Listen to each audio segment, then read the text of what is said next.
ბრუნდებით რეკლამის შემდეგ TV პირველის პირდაპირ ეთერში გალარების პროგრამის ტექნიკურ საკითხებზე რამდენიმე დღის წინ ეროვნული ბანკის პრეზიდენტმა კობა გვენეტაძემ საკმაოდ დეტალური კომენტარი გააკეთა მედიასთან.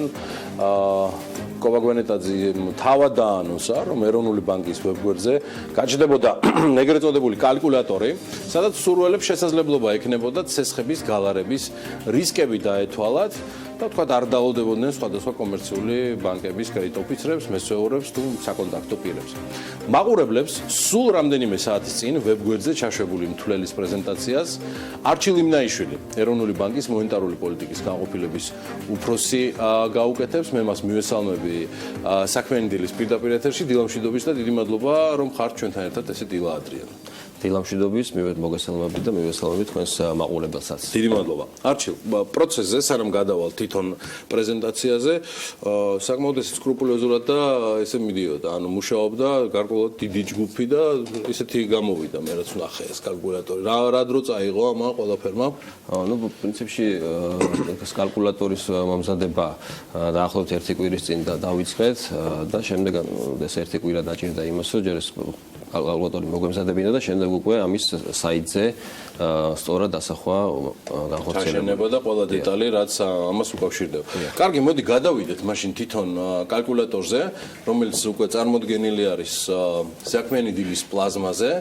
და შეიძლება ითქვას, რომ ეროვნული ბანკის თანამშრომლებმა საკმაოდ აქტიურად დატესტეს წინასწარ, ვიდრე გუშინ საღამოს ეს ყველაფერი უკვე ოფიციალურად დაიდებოდა ეროვნული ბანკის ვებგვერდზე და გისმენთ არჩილ და გარკვეულ კითხვებს მეც მოგახმართ. კი ბატონო, 1-2 სიტყვით პატარა შესავალს გავაკეთებ თუ შეიძლება, როგორც მოგეხსენებათ, 17 იანვრიდან დაიწყო ეს სესხების გალარების პროგრამა, რაც გულისხმობს, რომ მათ ვისაც დოლარის სესხი ქონდა აღებული 2015 წლის 1 იანვრამდე და ეს სესხი იყო უძრავი ქონებით უზრუნველყოფილი, სახელმწიფო ასეთ ფიზიკურ პირებს ეხმარება სუბსიდიით ყოველ დოლარზე 20 თეთრის ოდენობით. ესე იგი, როდესაც გადაწყვეტილებას იღებს სესხებელი, გადაიყვანოს სესხი ლარით თუ ისე დოლარით დატოვოს, ასეთ შემთხვევაში მნიშვნელოვანი ასევე საპროცენტო განაკვეთიც.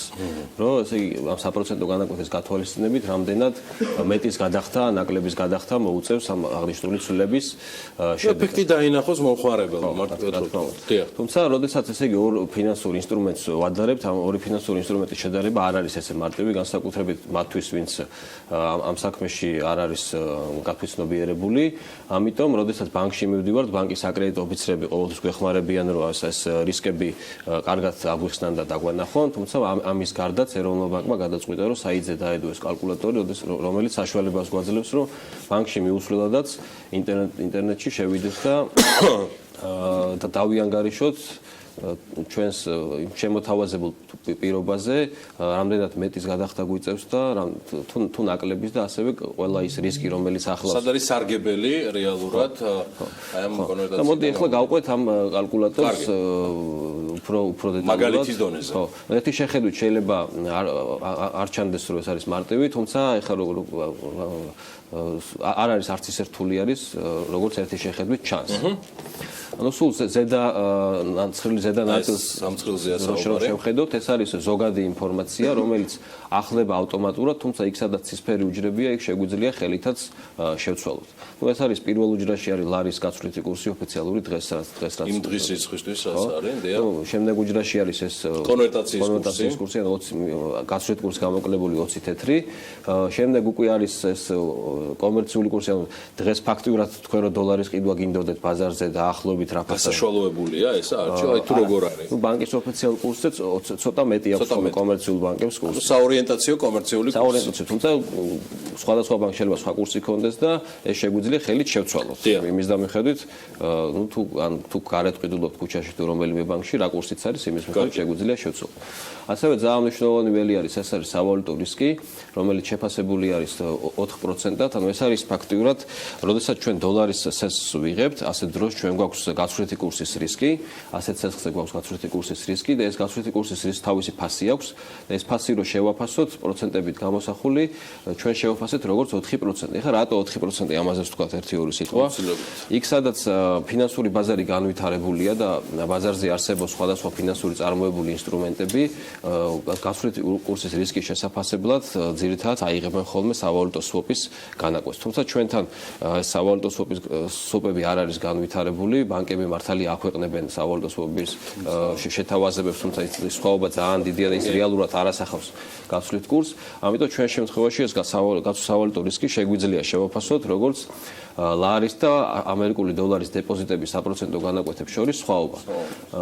ანუ დღესდღეობით სხვაობა დაახლოებით 6%-ია და აქედან გამომდინარე ჩვენ შეგვიძლია ვთქვათ, რომ სავალუტო რისკის შეფასება მინიმუმ 4% მაინც მინიმუმ 4% უნდა იყოს.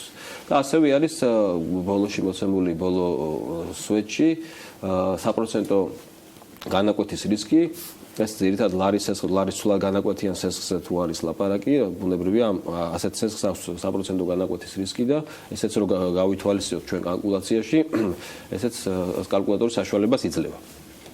აქ თქვენ აღნიშნეთ, რომ ეს ცვლადია, ხო? ეს ხელით შეგვიძლია შევცვალოთ იქსა და ცისფერი ველებია. რატო აქვს მომხმარებელს საჭიროება, სიტყვაზე ვამბობ, რომ შეცვალოს თუნდაც მაგალითად სავალუტო რისკთან მიმართებაში, იმიტომ რომ ეროვნული ბანკი, რომელიც ამ შემთხვევაში ყველაზე სწორუპოვარი ინფორმაცია ამ საკითხთან დაკავშირებით, მე მგონი არანაირი საჭიროება განსაკუთრებული რომ 4% შეიცვალოს არ არის. ეხლა მაგალითისთვის როგორც ვამბობ 4%-ს თუ მაინც რატო აძლევთ მომხმარებელს ამის სასწავლებას? ეს 4% არის შეფასება, ეს ეროვნული ბანკის შეფასებაა, მართალია, მაგრამ თუმცა სხვა ნებისმიერ ფიზიკურ თუ იურიდიულ შეუძლია თავისი შეფასება კონდეს. რისკის დაბალი ან უფრო მაღალი შეუძლია შეცვალოს, ამის საშუალებასაც იძლევა. პრაქტიკული მაგალითი, რომელიც არის უკვე მეორე ცხრილი. მეორე ცხრილზე რო გადავალთ, ნუ აქ არის ის ჩვენი სესხის ძირითადი მონაცემები აქ უნდა შევიყვანოთ და შემდეგ უკვე შეგვიძლია შედეგები ვნახოთ. აი მაგალითად ნაცრისფერი ველები სადაც არის, იქ შეგვყავს სესხის ძირითადი მონაცემები, როგორც არის ნუ საპროცენტო განაკვეთი, სესხის ვადა და სესხის თანხა. აქ პირდაპირ ავტომატურად შეყვანილი არის, ესე იგი დოლარის საპროცენტო განაკვეთი როგორც ნუ 8%-ია მაგალითი. ლარის საპროცენტო განაკვეთი 10% და ეს 5 წლიან სესხზე რო დავიანგარიშოთ 60 თვე. სესხის თანხა 40,000 ამერიკული დოლარი. კაც რომ თქვას მაქსიმალური. ხო, ეს არის ის მაქსიმალური, რასაც სუბსიდია ეხება. თუმცა ამ პროგრამის ფარგლებში. თუმცა თუ ზოგ შეიძლება 40,000-ზე მეტი ქონდეს სესხი და მთელი სესხი გაალარო, სუბსიდია მართალია 40,000 შეეხება, მაგრამ გალარებულ სესხზე მისი ხარჯის და ანგარიშება ხო, ანუ იქნება ნაწილი გალარებული ამ პროექტის ფარგლებში, პროგრამის ფარგლებში და დანარჩენი დარჩება როგორც არის.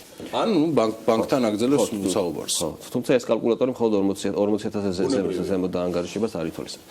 აი, შეგვიძლია გადავიდეთ ქვედაც შედეგებს შევხედოთ. აქ დეტალურად რო გავყვეთ ყველა უჯრას, მე მგონი არ არის საჭირო. თავარი არის ბოლო სვეტი, სადაც არის რომელიც დასათაურებულია როგორც დანაზოგი, ანუ ეს გულისხმობს, რომ დანაზოგი ლარის სესხის აღების შემთხვევაში. ანუ ასეთი პირობების დროს, როდესაც ჩვენ დოლარზე გვაქვს 5 წლიანი დოლარის სესხი 8%-ად ვადარებთ ამ სესხს 5 წლიანი ლარის სესხს 10%-ად, გამოდის, რომ ყოველთვიური შენატანზე დანაზოგი გვექნება დაახლოებით 87 ლარი, ხოლო ასევე მნიშვნელოვანია სესხებისთვის არა მარტო ყოველთვიური შენატანი, არამედ როდესაც გრძელვადია სესხის მთელი პერიოდის განმავლობაში მომსახურება რამდენად გვიძვირდება თუ გვიაქდება. და სწორედ სესხის მთლიანი მომსახურების პერიოდზე ეს არის ყოველთვიური შენატანი და ეს არის მთლიან გადასახდელ თანხაზე. მეორე ველი. ხო, ნუ დაახლოებით 500 ლარზე მეტი დანაზოგი გამოსდის. და ქვედაცხრილი უკვე იგივე დოლარი, იგივე დანაზოგებს გვიჩვენებს, არა უკვე სავალუტო რისკის გათვალისწინება. ანუ ზედაცხრილში სავალუტო რისკი არ არის გათვალისწინებული, სავალუტო რისკი რომ არ გავითვალისწინებთ, მაინც ასეთ დროს ლარის სესხი უფრო იაფი უჯდება სესხებელს, ხოლო თუ სავალუტო რისკს გავითვალისწინებთ, ეს სხვაობა კიდევ უფრო დიდია. ანუ აქ არის საუბარი არჩევ რომ განმარტოთ დამატებით 4%-იანი აქ არ არის გათვალისწინებული. ზემოთ 4%. ზემოთ 4% არ არის გათვალისწინებული და გათვალისწინებულია ქვედა შედეგებში. იმ კალკულატორიდან გამომდინარე. დიახ, ბატონო. ანდა ეხლა ჩვენ შეგვიძლია მაგალითად შევცვალოთ პირობები, ისე რომ თუ დავბრუნდებით ზედაცხრილზე. ზედაცხრილზე თუ შეიძლება დავბრუნდეთ წარმოვიდგინოთ, რომ ვიზარდის სისტემა გვაქვს TV პირველში და ესე პირდაპირ ვაკეთებთ, მე და დავით ქართველიშვილი ახლა ერთი წამი ავწიოთ ესე. და მაგალითად ჩვენ შეგვიძლია შევცვალოთ დოლარის თუ დავუშვათ დღეს დოლარის სესხი გვაქვს მაგალითად 9%. 9%-ში, ანუ ეს შევიდა და გამოვიდა 9%.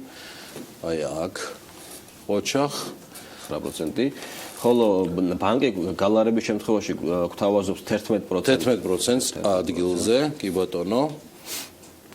და ჩვენი სესხის ვადა არის 10 წელი, ესე ვთქვათ, და 120 თვე. 120 თვე მივცეთ, კარგი. ესეც შევცვალოთ, არჩევ. თანხად შეგვიძლია შევცვალოთ ილუსტრაციით და 25000. 25000 იყოს სულ ერთიანი. კი ბატონო. ნუ ახლა რა მოუვა ახლა საერთო როსტვინში, ნუ რა თქმა უნდა 25000 ჩაწერეს, საინაღლებად და შეგვიძლია ჩავიდეთ. ახლა ნახოთ შედეგი. შედეგებს შევხედოთ.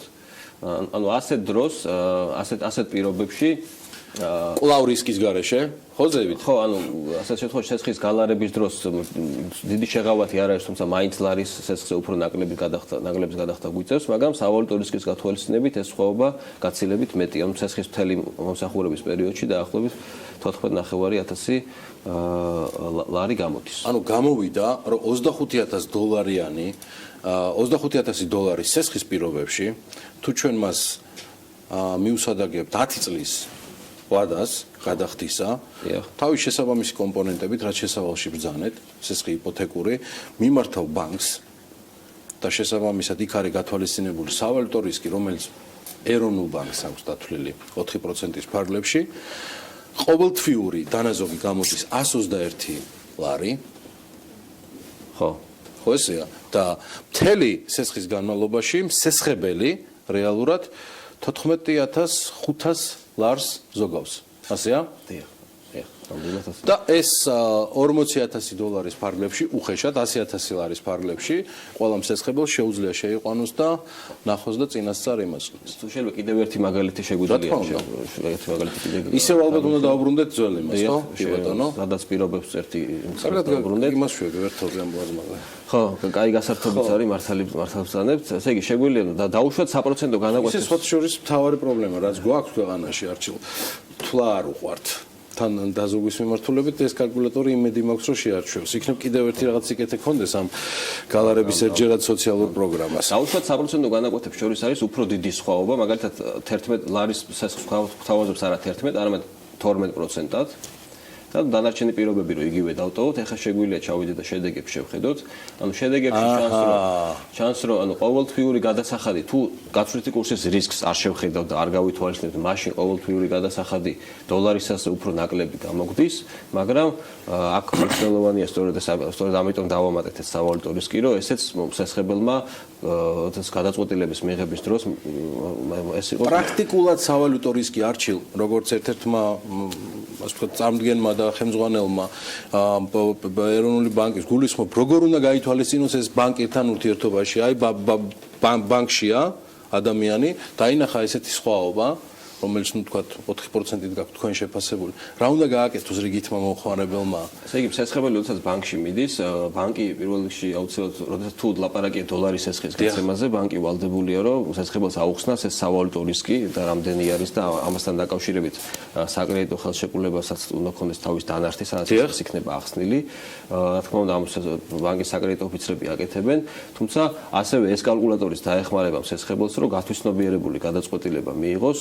ანუ გამოიყენოს ეს კალკულატორი, შეხედოს, რომ მიუხედავად იმისა, რომ შეიძლება ერთი შეხედვით ესე ჩანს, რომ დოლარის სესხზე 1% ყოველთვიური შენატანი უფრო ნაკლებია, მაგრამ იმის გათვალისწინებით, რომ სავალუტო რისკი არსებობს, ეს ეგრევე იცვლება სიტუაცია. ქვედაცხელი გეუბნება, რომ შენ მიუხედავად იმისა, რომ შეიძლება დღეს ყოველთვიური გადასახადი მეტი გაქვს, სავალუტო რისკის გათვალისწინებით მთელი სესხის მომსახურების პერიოდზე მაინც მნიშვნელოვან თანხას ზოგავ. ასაგებია. ანუ ეს ზოგადად ორი ფინანსური ინსტრუმენტი, როგორც უკვე აღვნიშნეთ, ფინანსური ინსტრუმენტების შედარება არ არის მარტივი, ამიტომაც ცოტა ცელი გამოვიდა ეს კალკულატორი, თუმცა ეს არის, როდესაც ესეთ მნიშვნელოვანი პროცესი მიდის ქვეყანაში და მნიშვნელოვანი გადაწყვეტილების მიღება უხდება სესხებლებს, აუცილებელია, რომ ესეც ჩვენი რჩევაა, რომ ეს სავალუტო რისკი გაითვალისწინონ. ნუ ძალიან მოგარია. საბოლოო მართლა კარგი რამ არის და მე დარწმუნებული ვარ, რომ ბევრი მომხმარებელი დაემატება, არც თუ double traffic mbg.gov.gz საუბარია ეროვნული ბანკი უნდა აკრიფოთ ნებისმიერმა საძიებო სისტემაში და შეხვიდეთ ეროვნული ბანკის ვებგვერდზე, სადაც იქნება და უკვე არის ჩაშენებული ეს კალკულატორი, რომელიც პრაქტიკულად დაგეხმარებათ ყველა დეტალში. არჩი მე მგონი არაფერი აღარ რჩება სასაუბრო. მე მგონი ყველაფერი თქვი. დიდი მადლობა სტუმრობისთვის, დიდი მადლობა ესეთი დეტალური ახსნისთვის სიტუაციისა. იმედია კითხვები არ ზანას და შოთას დარჩა არჩილთან და რა ვიცი, კალკულატორის სახეზეა და შესაბამისად რჩება მხოლოდ ერთი. ვისწავლოთ მისი სწორად მოხმარება და ასევე სწორი ხელშეკრულება გამართოთ სხვადასხვა კომერციულ ბანკებთან. რაც არაერთხელ მოусმენია ჩვენს მაყურებელს საქმე ენტილის ეთერიდან, რომ დავსვათ კითხვები იმასთან დაკავშირებით, თუ რა შეთავაზებას ვიღებთ სხვადასხვა ბანკისგან, იმისათვის რომ მივიღოთ ჩვენთვის სასურველი და საუკეთესო წინადადება მომავალში შესაბამისად ჩვენი თანხების განკარგვისათვის. კიდევ ერთხელ მადლობა არჩილ იმნაიშვილს, ეროვნული ბანკის მონეტარული პოლიტიკის განყოფილების უფროსს, რომელმაც ეროვნული ბანკის ვებგვერდზე განთავსებული კალკულატორის მოხმარების წესები ჩვენს მაყურებელს აუხსნა და შესაბამისად ბიზნეს კონტრაქტ-ზე კიდევ ერთხელ შეგეძლებათ რომ გაეცნოთ ამ მოხმარების წესებს და იცოდეთ თქვენს როგორ შეგეძლებათ რომ მიიღოთ საჭირო ინფორმაცია. ახლა ჩვენს ეთერში